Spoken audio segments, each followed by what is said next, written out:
Isaías, ele vai mostrando aqui a grandeza de Deus. Deus, ele é muito grande. Amém, meus irmãos? E nós somos o quê? Muito pequenos. Quem aqui já teve a experiência de andar de avião?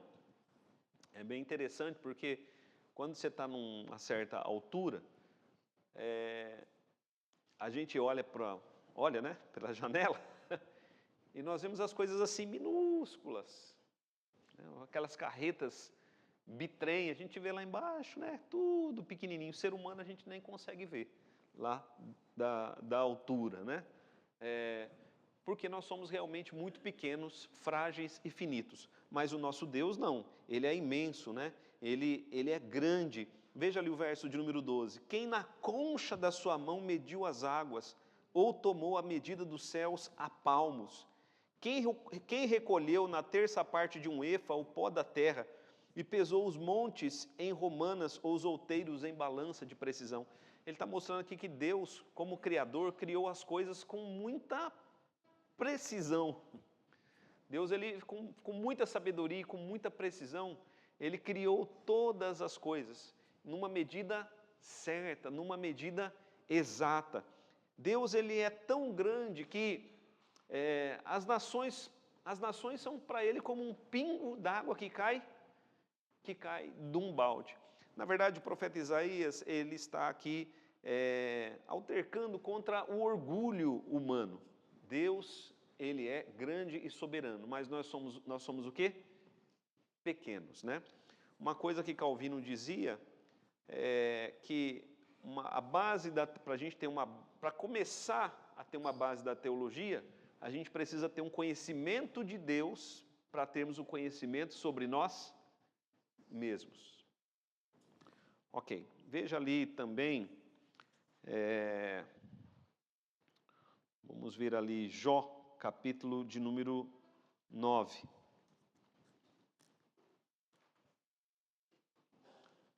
Jó, capítulo de número 9. Se alguém quiser ler bem alto, Boanerges também tem um microfone na mão. Jó 9, versos 32 e 33.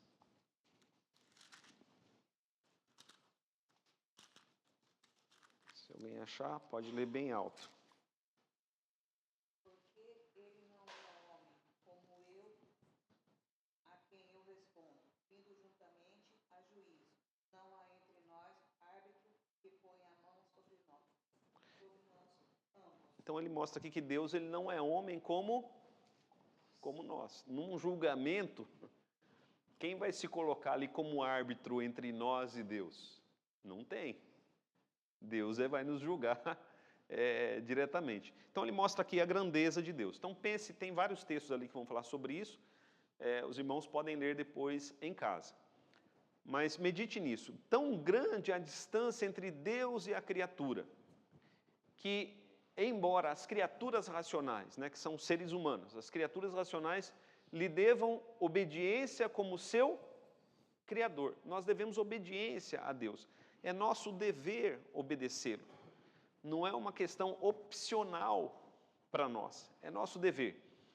Aí ele vai dizer o seguinte, os autores, né, da confissão vão dizer o seguinte: nós nunca poderíamos fruir, né, ou exigir de Deus alguma bênção, alguma felicidade, a palavra bem-aventurança tem a ver com isso, ou recompensa. Nós não podemos exigir de Deus. Deus, ele nos dá tudo que ele nos dá por sua livre graça, por sua livre graça. Mas ele não tem o dever ou obrigação de nos dar ou de nos retribuir. Amém, queridos? Então é importante ter entendimento disso, porque às vezes a gente quer exigir de Deus. Faço uma pergunta aqui para os irmãos. Deus poderia ter nos criado e nos colocado num deserto? Poderia ou não poderia? Poderia. Há criaturas que ele fez isso, criaturas do deserto. Deus poderia ter colocado lá simplesmente uma água para nossa sobrevivência e só um tipo de alimento. E depois a areia. Ele é Deus, ele poderia colocar lá assim, dessa forma. Mas não. Deus, por livre graça, ele nos colocou num jardim Jardim do Éden. A palavra Éden significa delícia, significa prazer. Deus nos colocou num lugar de delícias. E os irmãos já pararam para pensar que todos os nossos 5 sentidos, eles são prazerosos? Então isso foi livre graça de Deus. A gente vai comer uma fruta, por exemplo, uma maçã. Existe só uma variedade de maçã?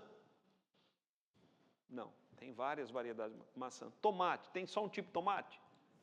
Tem vários tipos de tomate. Alface. Até jiló tem mais de um tipo, né? Então veja só, meus irmãos, nosso Deus, ele é rico e ele é variado, mas isso tudo é livre graça de Deus. Às vezes nos falta alguma coisa, a gente esperneia, a gente reclama, mas a gente não deveria reclamar, porque nós não temos o direito de reclamar.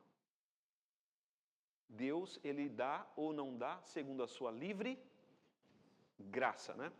Então, às vezes a gente aprende, né, de exigir de Deus, mas nós não podemos fazer isso. Não é nosso direito fazer isso. E às vezes a gente acha que a gente fazendo alguma coisa, alguma boa obra, Deus tem que nos recompensar. Os autores da Confissão de Fé, eles fizeram isso justamente pensando naquelas pessoas que, sabe o tijolinho lá no céu? Cada coisa que eu faço aqui é um tijolinho lá no céu. Ou se eu fiz o bem aqui, Deus tem o dever de me recompensar ali na frente. Não, meus irmãos, Deus não tem a obrigação de nos recompensar. Ele pode fazer isso por sua livre e espontânea graça, mas ele não tem o dever ou obrigação de fazer tal coisa. Veja lá, Atos capítulo de número 17.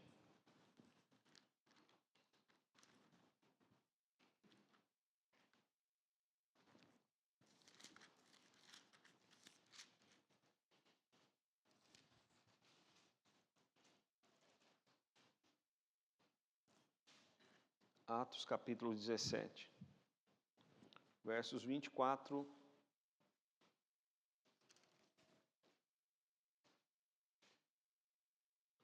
e 25. Deus que fez o mundo, tudo que nele existe, sendo ele Senhor do céu e da terra, não habita em santuários feitos por mãos humanas, nem é servido por mãos humanas, como se de alguma coisa precisasse, pois ele mesmo é quem a todos dá vida, respiração e tudo mais. O profeta Isaías, no texto que nós lemos, diz o seguinte: nem todos os animais, né, do Líbano, nem todos eles serviriam para um holocausto para Deus. Que naquela época a base do culto era o holocausto. É que aqueles holocaustos, eles não eram para Deus, como se alimentasse Deus, né? Não, os holocaustos, eles eram para nós, no sentido de nos mostrar que o salário do pecado é a morte, que Deus enviaria um cordeiro para a nossa salvação. E aqui em Atos, o apóstolo Paulo diz, olha, Deus, ele fez o mundo, ele fez tudo que existe, ele é o Senhor dos céus e da terra. Ele não habita em casas ou santuários feitos por mãos humanas. Ele não é servido por mãos humanas como se de alguma coisa precisasse. Deus não precisa do nosso serviço. Ele não é servido, ele não precisa. Nós temos que ter esse entendimento. Então, o nosso culto, nós prestamos a Deus, mas não porque Deus precisa disso para alguma coisa. Deus, ele é glorificado nisso, sim. Mas o culto, ele nos liga a Deus. Amém, queridos? Os irmãos estão entendendo? Né? Olha só. Deus, sim, ele dá a todos vida, respiração e o quê? E tudo mais. Se temos alguma coisa, é porque Deus nos deu. A começar das coisas básicas, né? O ar, a saúde, depois se temos roupas, se temos alimento. Eu costumo dizer que nós temos mais do que nós precisamos, Mas se temos é porque Deus, Ele nos dá por sua livre graça, né? Por sua livre graça. Olha só o que os teólogos da confissão tinham em mente, né? Deus não precisa de nós. Essa é exatamente a tese que Paulo defende aqui no texto que nós acabamos de ler, Atos capítulo 17. Fundamentalmente, nós não estamos em posição de dar. E Deus, como Criador, não tem necessidade de receber. Temos que fazer tudo o que nos é mandado. E depois, assim como o servo da parábola de Jesus, devemos admitir que fizemos apenas o que deveríamos ter feito. Lucas capítulo 17, verso de número 10.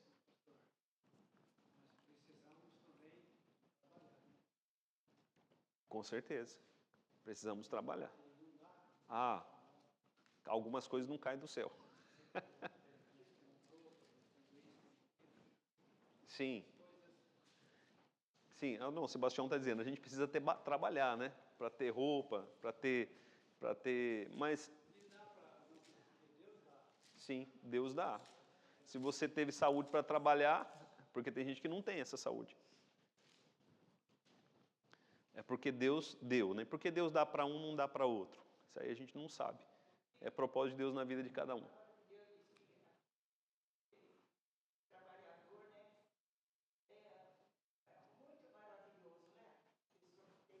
Com certeza.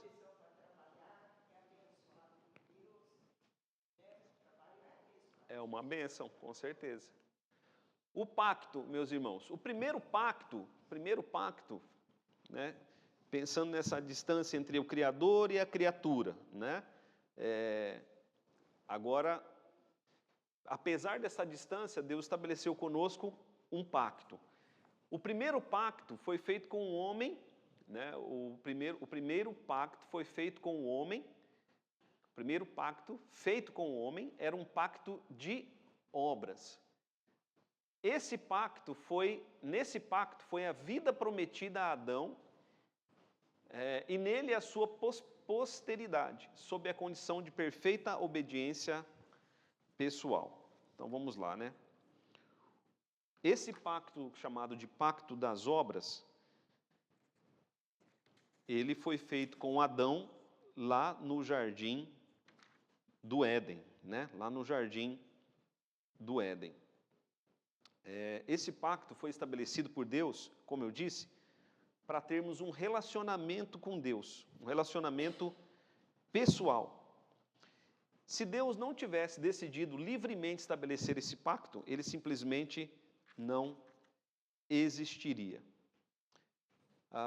Vamos abrir lá em Gênesis capítulo de número 3.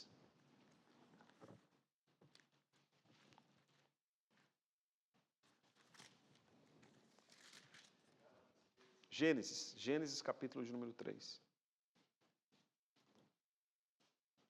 Não, perdão, meus irmãos. Vamos abrir. Gênesis. É Gálatas que está ali mesmo, no texto, né?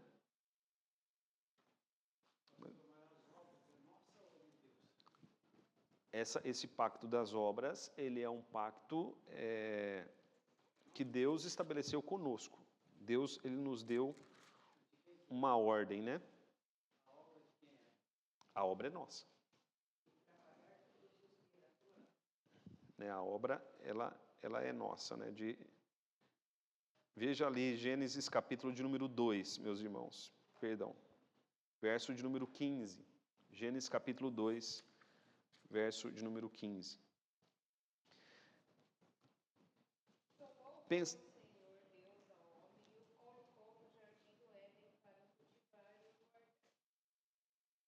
Até o verso 17. Tomou, pois, o Senhor Deus ao homem e o colocou no jardim do Éden para o cultivar e o guardar. E o Senhor lhe deu esta ordem. Esta ordem. Aqui está o estabelecimento do pacto. De toda árvore do jardim comerás livremente. Mas da árvore do conhecimento do bem e do mal não comerás, porque no dia em que dela comeres, certamente morrerás. Então Deus estabelece um pacto com Adão. Olha, eu estou te colocando nesse jardim, você pode desfrutar de tudo aqui, pode comer livremente, mas eu exijo uma obediência pessoal e perfeita. Da árvore do conhecimento do bem e do mal você não vai comer, porque no dia em que dela comeres, certamente morrerás, né? Pense o seguinte, como foi livre graça de Deus, como Deus é gracioso, porque Deus nos colocou num jardim, Deus poderia ter para vivermos livremente, Deus poderia ter nos colocado em outro lugar e ter nos feito escravos, Deus poderia ter feito de Adão um escravo. Olha, Adão, eu criei você e agora você é meu escravo aqui, você vai cuidar, cultivar e cuidar aqui o jardim, como um escravo, mas não, Deus colocou Adão ali e Eva como o quê? Como agentes livres, como representantes de Deus, para desfrutarem da criação e também do relacionamento com o Criador. Os irmãos estão percebendo como Deus ele é gracioso? Como ele é bondoso, né? E isso, meus irmãos, é maravilhoso, né? Da parte do nosso Deus.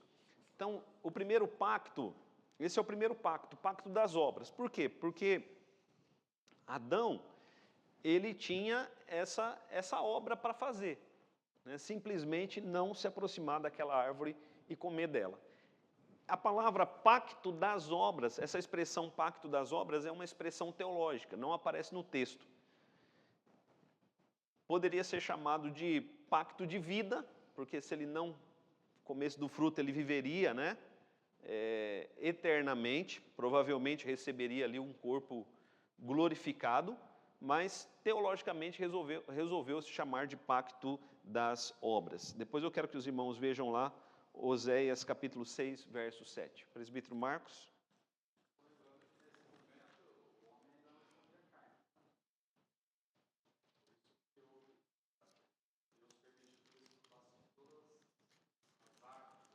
Sim, de todo o jardim, né? Oséias capítulo 6, verso de número 7.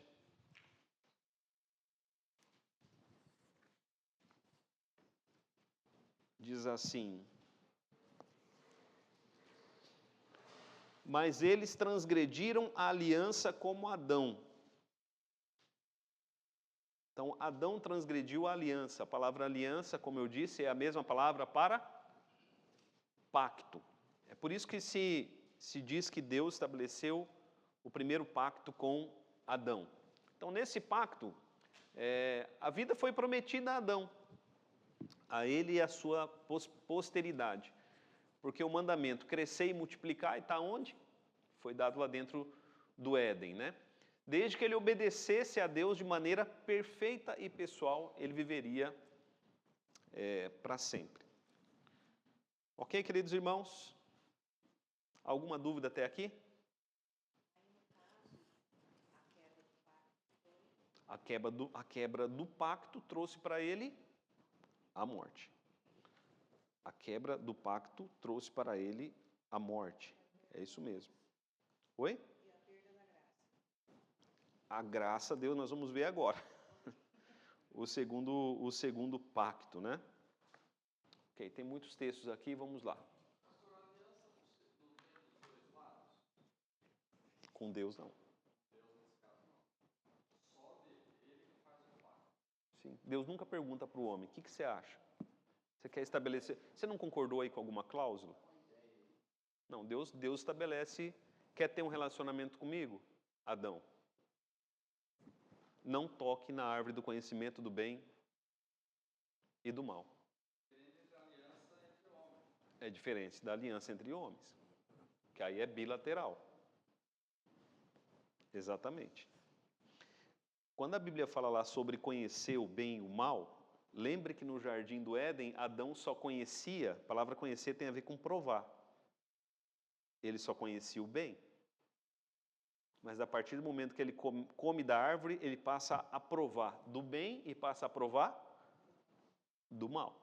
E o grande mal o grande mal, vamos dizer assim, o clímax do mal é a morte. Ok, queridos irmãos, terceiro parágrafo aí. E agora a gente começa a ver como Deus ele é gracioso, ok? A gente já viu como Deus foi gracioso, já criando o homem, colocando ele ali no jardim, e ele tinha um só mandamento, pensa nisso. Pense nisso, quantos mandamentos Adão e Eva tinham que obedecer?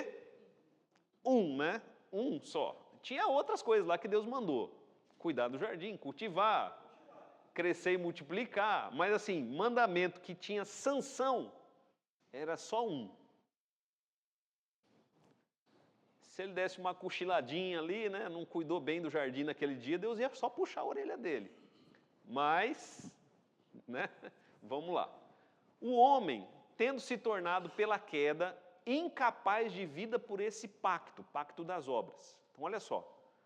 Como o homem quebrou o pacto das obras, ele se tornou incapaz de viver. Porque a sanção da quebra do pacto é o quê? A morte, né? O que Deus fez? Então Deus olhou para a situação.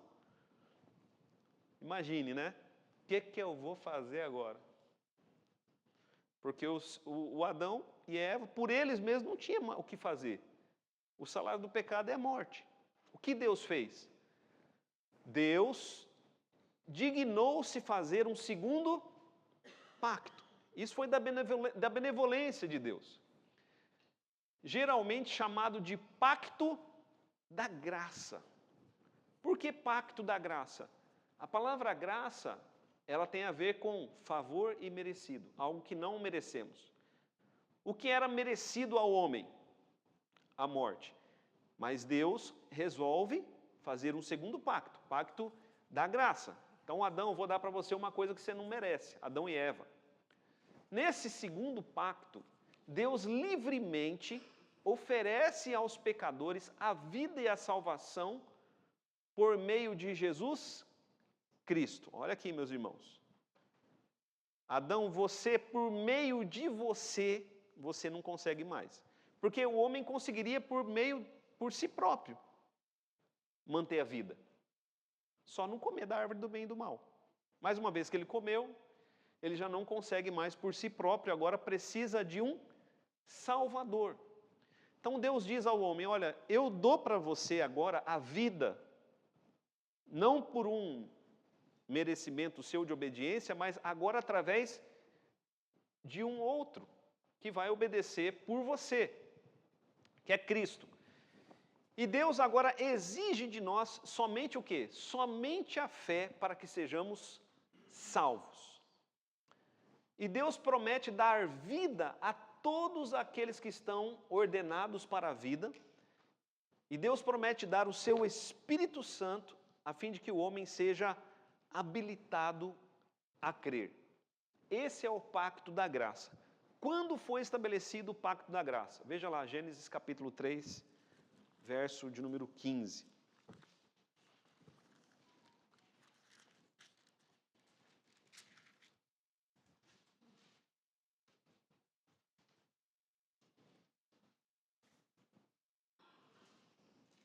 Gênesis capítulo 3, versículo de número 15. Porém, inimizade entre ti e a mulher, entre a tua descendência e o seu descendente. Este te ferirá a cabeça, e tu lhe ferirás o calcanhar. O pacto da graça é estabelecido aí. Deus promete aí um Salvador. Adão e Eva não receberam mandamentos nem leis, Deus não disse para eles, a lei já estava no coração do homem. Deus não disse para eles, olha Adão, agora para ser salvo dessa situação que você mesmo se colocou nessa situação, você precisa fazer isso ou fazer aquilo. Deus disse, olha Adão, eu vou providenciar o Salvador, né? Aqui, Gênesis 3,15, está o proto-evangelho. Porém, inimizade entre ti e a mulher. Deus está falando com a serpente. Por quê? Porque o Salvador, ele vem da mulher. O Salvador é Cristo. Esse texto, de certa forma, ele já fala de Maria. Porém, inimizade entre a serpente e a mulher, né?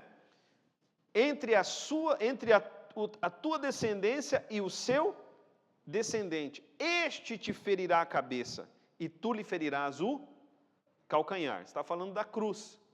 Satanás feriu o calcanhar, quando Cristo foi crucificado. Mas Cristo feriu a cabeça da serpente na sua ressurreição. Então Deus já promete aqui a graça a Adão e Eva. O que Adão e Eva deveriam fazer? Crer que Deus enviaria o Salvador. Eles seriam salvos, Adão e Eva seriam salvos pela fé, porque pela lei eles já não poderiam mais ser salvos. A única maneira deles serem salvos seria pela graça mediante a fé. Eles deveriam crer, Deus, então eu vou viver pela fé. Enquanto o Senhor me der vida neste mundo, até que eu morra, porque Adão e Eva eles tinham uma certeza, eles morreriam. Mas até que o dia da minha morte venha, eu vou viver pela fé no Salvador que o Senhor vai enviar. Então, o pacto da graça, ele é estabelecido logo imediatamente à queda. Deus já promete ali um Salvador. A salvação já passa a ser, desde o Antigo Testamento, pela graça. A salvação nunca foi pelas obras. Por quê? Porque pelas obras o homem já não consegue mais depois da queda. Veja comigo lá Romanos, capítulo de número 5.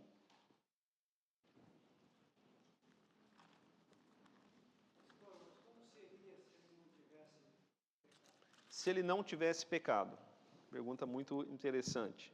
É Romanos capítulo 4, viu, meus irmãos? Se ele não tivesse pecado, é que eu estou escolhendo aqui alguns textos e alguns nem estão aqui no Data Show, ok? Aqui no Data Show eu coloquei só alguns textos. Se o homem não tivesse pecado, tem uma explicação sim. Então, provavelmente, se a gente não tivesse pecado, Deus teria dado ao homem de comer da árvore da vida.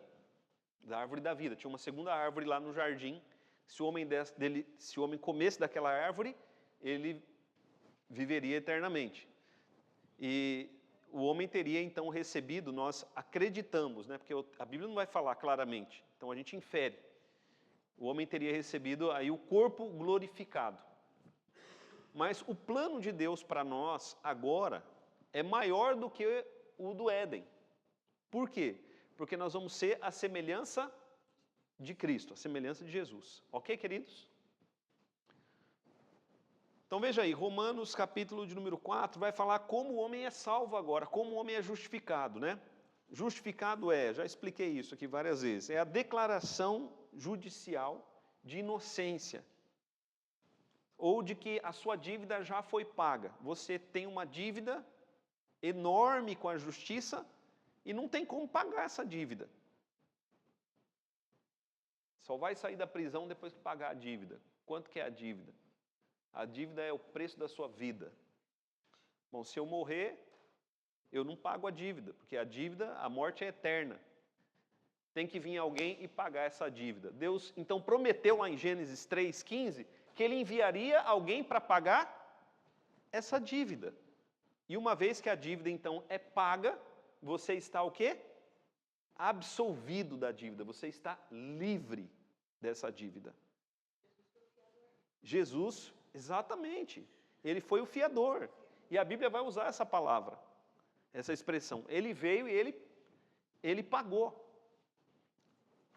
Então, olha aqui para mim. Se ele pagou, o que você precisa pagar mais? Se você acha que você tem que pagar alguma coisa, então você está dizendo, ele não pagou tudo. E a Bíblia diz que ele pagou tudo. Ele não pagou uma parte, ele pagou tudo. Então o que eu tenho que fazer é simplesmente louvar e glorificar. Mas a graça não é algo do Novo Testamento. A graça já é algo também do Velho Testamento. É isso que os irmãos têm que entender. A salvação sempre foi pela graça. Então veja aí, capítulo 4 de Romanos, a partir do verso de número 1, vai dizer assim: que diremos ter alcançado Abraão, nosso pai, segundo a carne, né? O que Adão alcançou segundo a carne? Nada. Ele não conseguiu, segundo a carne, obedecer a Deus. Nem Abraão. Porque se Abraão foi justificado por obras, tem que se gloriar. Porém, não diante... Olha aqui para mim. Se Adão tivesse não comido do fruto até hoje, ele tinha que se gloriar? Tinha. Não comia. Não comia. O Senhor mandou, não comi, viu? Ó Deus. Eu obedeci. Mas Adão tem do que se gloriar? Não. Não diante de Deus. Nem Abraão. Se nem Abraão, quando Paulo usa aqui o exemplo de Abraão, Paulo está dizendo, olha, se nem Abraão, quanto mais eu e você. Veja aí, porque a Escritura diz, Abraão creu em Deus e isso lhe foi imputado para... Ele foi salvo pela fé.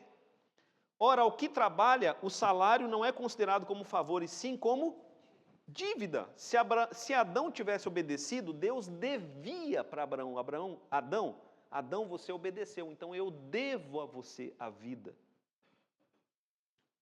Mas como Adão desobedeceu, Deus dá a vida agora para ele pela graça.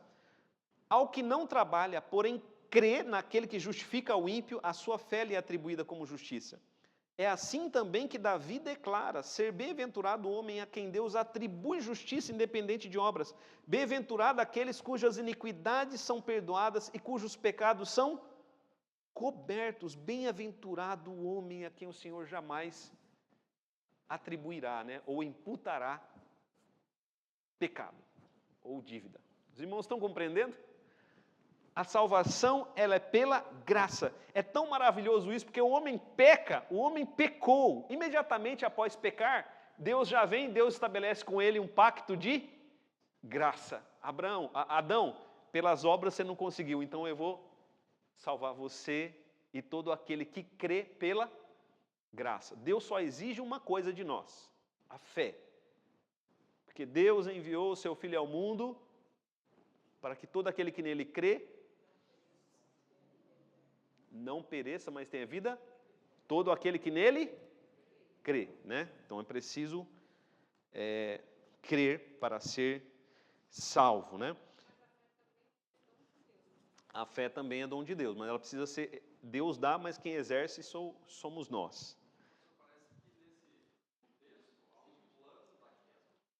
Com certeza.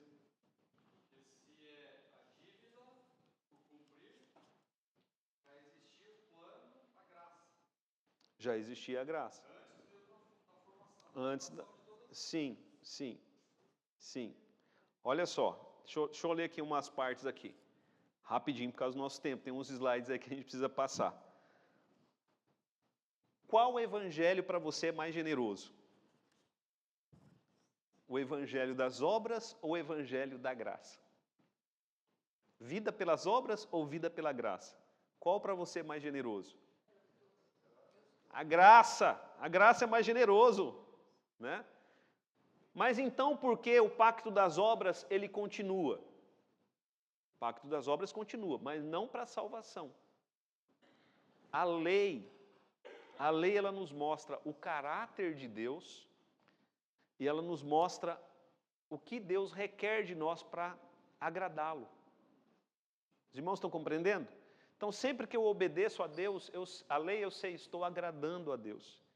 Isso glorifica a Deus. E sempre que eu quebro a lei, eu sinto o peso de Deus não ser glorificado. Mas eu sei, assim como Adão sabia, que a salvação é um mérito da graça. Deus não me deve salvação, mas Ele vai me salvar. Por livre e espontânea graça. Meus irmãos, isso é amor que a gente chama de amor incondicional. O que é amor incondicional? É sem impor condições.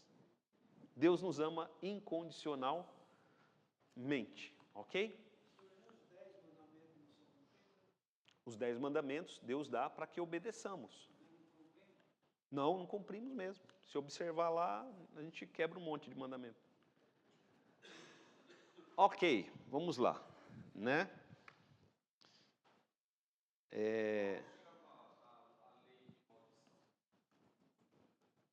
A maldição da lei, não a lei de maldição. A maldição da lei. O que é a maldição da lei? A lei sempre tem. Cumprir a lei é um dever, certo?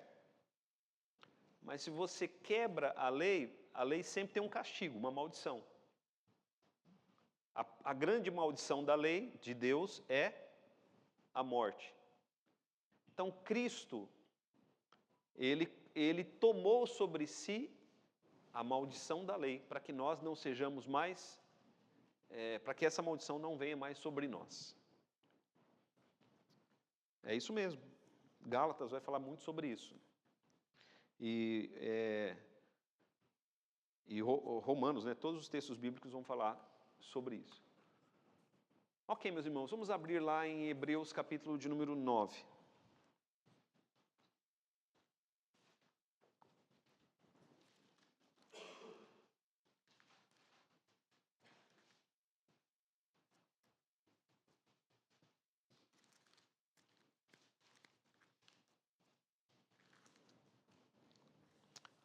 Você vai encontrar alguns versículos assim na Bíblia.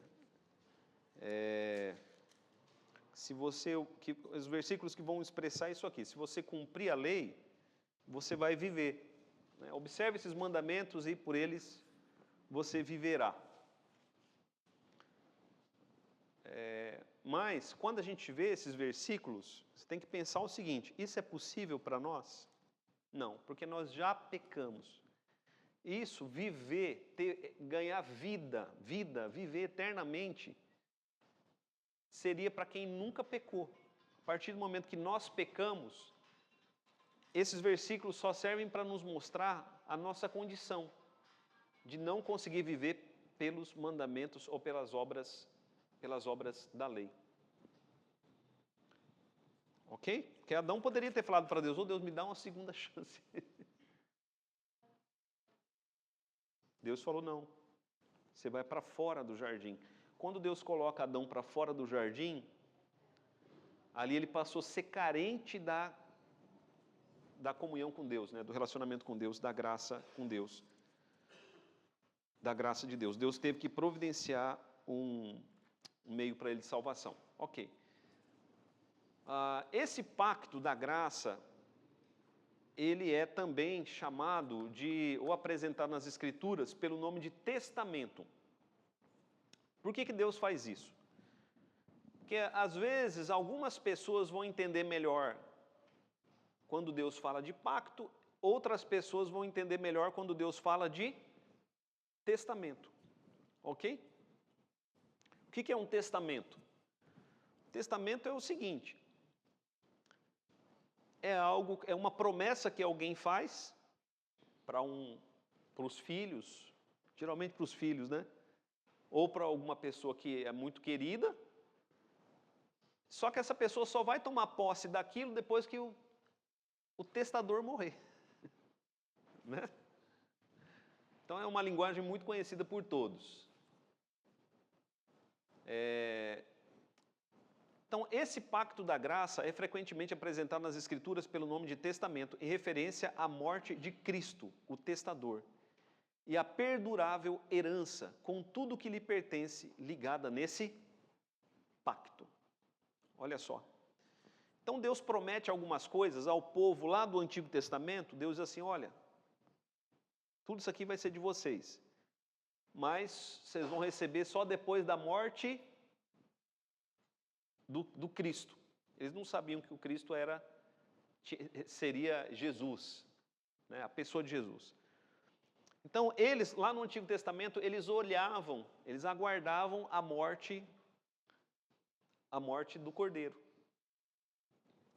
Por isso que eles sacrificavam cordeiros todos os dias, esperando que um dia isso não fosse mais necessário. Foi assim que Jesus disse, né? Abraão viu o meu dia e se alegrou. Agora nós, do Novo Testamento, nós olhamos para Cristo e cremos que Cristo, o testamento o sangue já foi derramado. Então as promessas, elas já são nossas. Mas nós estamos no tempo do trâmite da segunda vinda, onde Cristo vai chegar e vai nos dar posse de todas as promessas bíblicas, né? De todas as promessas bíblicas. Ficou claro ou não? Alguma dúvida? Nós somos herdeiros de Cristo, exatamente. Mas nós não vamos receber a herança sem Ele. E não vamos receber a nossa herança sem Abraão. E nem Abraão vai receber também sem nós. Chegará o tempo em que todas as promessas serão dadas de uma vez para a igreja. Ainda que agora nós possamos receber alguma bênção. Sabe um adiantamentozinho? Um valezinho, né? Alguma coisinha. Mas a posse completa mesmo será quando Cristo retornar. Hebreus capítulo 9, versos 15 em diante. Vamos ler do 15 ao 17.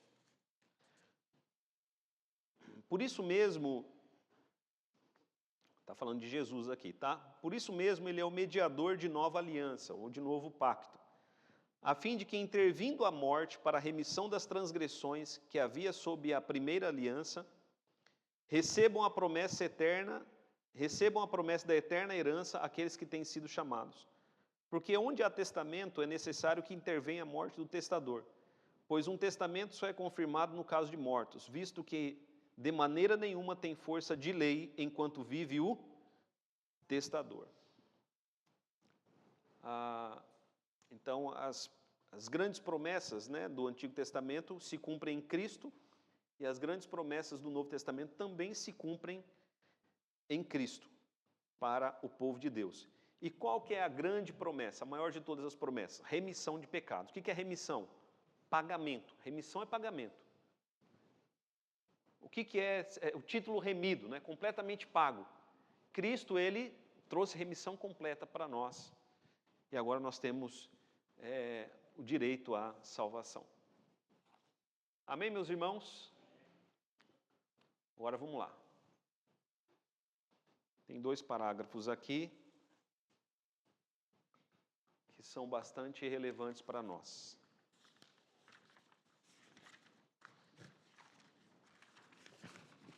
Este pacto, no tempo da lei, e é importante você compreender isso. O pacto no tempo da lei é um, e o pacto no tempo do Novo Testamento, ele é o mesmo pacto, ok? Porque ambos os pactos prometem o quê? Perdão dos pecados e salvação, e bênçãos eternas. Só que no Antigo Testamento, o pacto ele era administrado de uma forma, e no Novo Testamento, o pacto agora é administrado de uma outra forma. Então veja só, o pacto no tempo da lei não foi administrado como no tempo do Evangelho. Sob a lei, foi administrado por promessas, profecias, sacrifícios, pela circuncisão, pelo cordeiro pascal e outros tipos e ordenanças dadas ao povo judeu.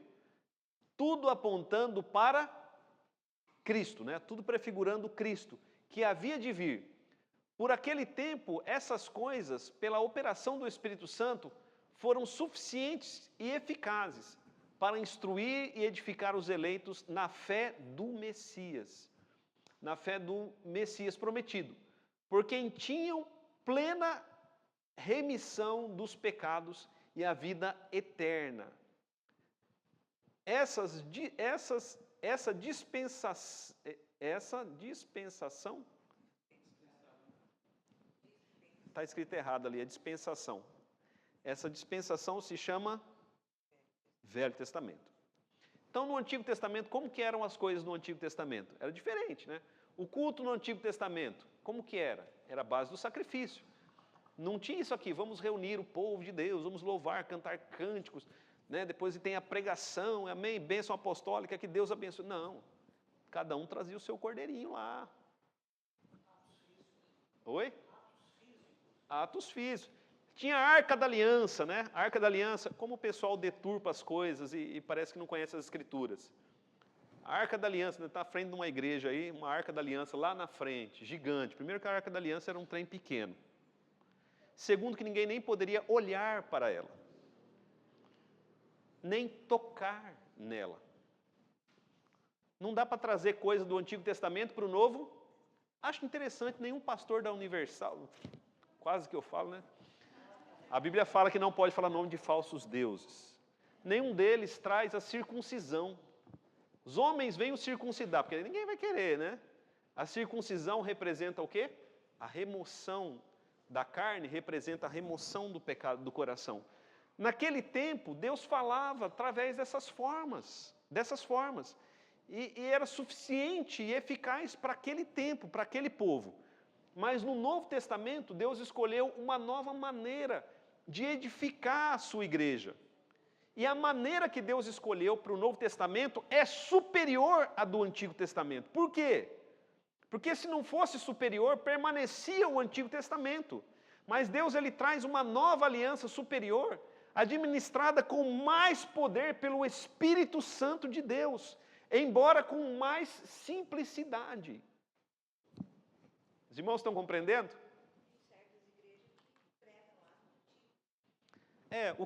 Quando você traz coisas do Antigo Testamento para o Novo Testamento, você está dizendo duas coisas. Não era necessária a nova aliança. Primeiro isso. Segundo, a obra de Cristo não foi suficiente. Então é um grande pecado isso. Existem blasfêmias que são proferidas contra Deus sem palavras. Nós temos que prestar atenção nas nossas ações, no que nós trazemos para dentro da igreja e no que nós chamamos de culto do Novo Testamento. Sob o Evangelho, quando foi manifestado Cristo, Cristo é a substância, que quer dizer o seguinte: as coisas do Antigo Testamento apontavam para alguém. Quando vem esse alguém, não são mais necessárias as coisas do Antigo Testamento, porque esse alguém ele está presente, né? Cristo, a substância. Quando Cristo é manifestado, as ordenanças pelas quais aquele pacto era usado, era dispensado, não são mais necessárias. Agora é necessário o quê? A pregação da palavra e a administração dos sacramentos, que é o batismo e a santa ceia. Então, no Novo Testamento, a aliança ou o pacto de Deus se manifesta pela pregação da palavra, pelo batismo e pela santa ceia. Por essas ordenanças, especialmente o batismo e a santa ceia, posto que poucas em número e administradas com maior simplicidade e menor glória externa, o pacto é manifestado com maior plenitude, evidência e eficácia espiritual a todas as nações, aos judeus bem como aos gentios. É chamado o Novo Testamento. Não há, pois, dois pactos da graça diferentes em substância, mas um e o mesmo pacto administrado de forma diferente. Ok, queridos? As crianças entraram, deu uma perdida, né? Mas nós vamos encerrar agora com... Só vou explicar isso aqui.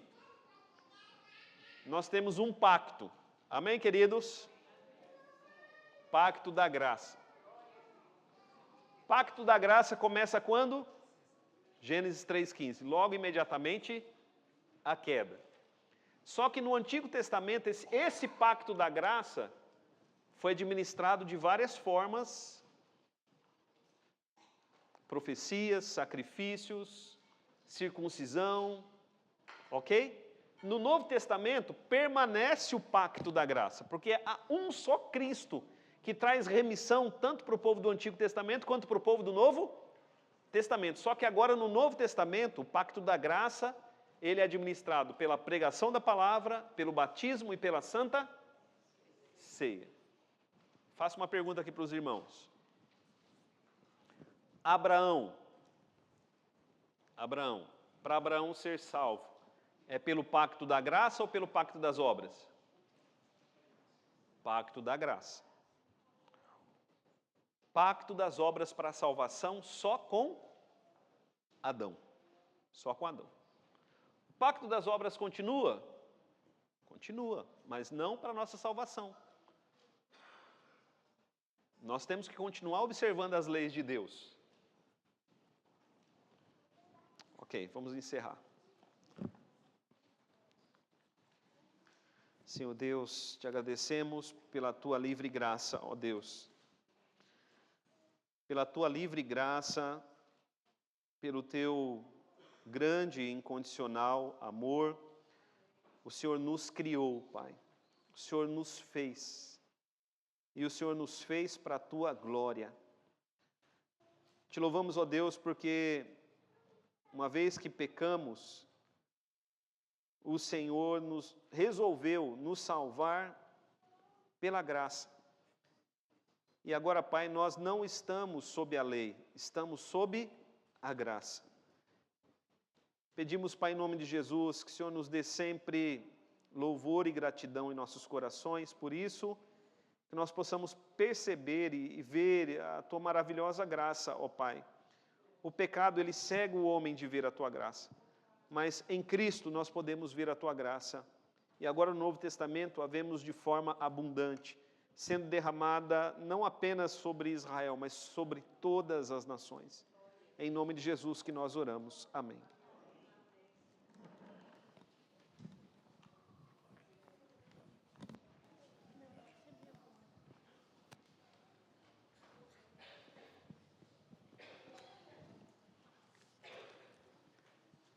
Bom dia a todos.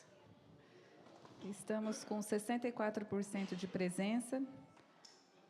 Um recado, as nossas camisetas vão estar prontas domingo que vem, as camisetas da Escola Dominical. Entrei em contato com a empresa lá, então dia 16 é o prazo para eles terminarem e entregar. Então, domingo que vem,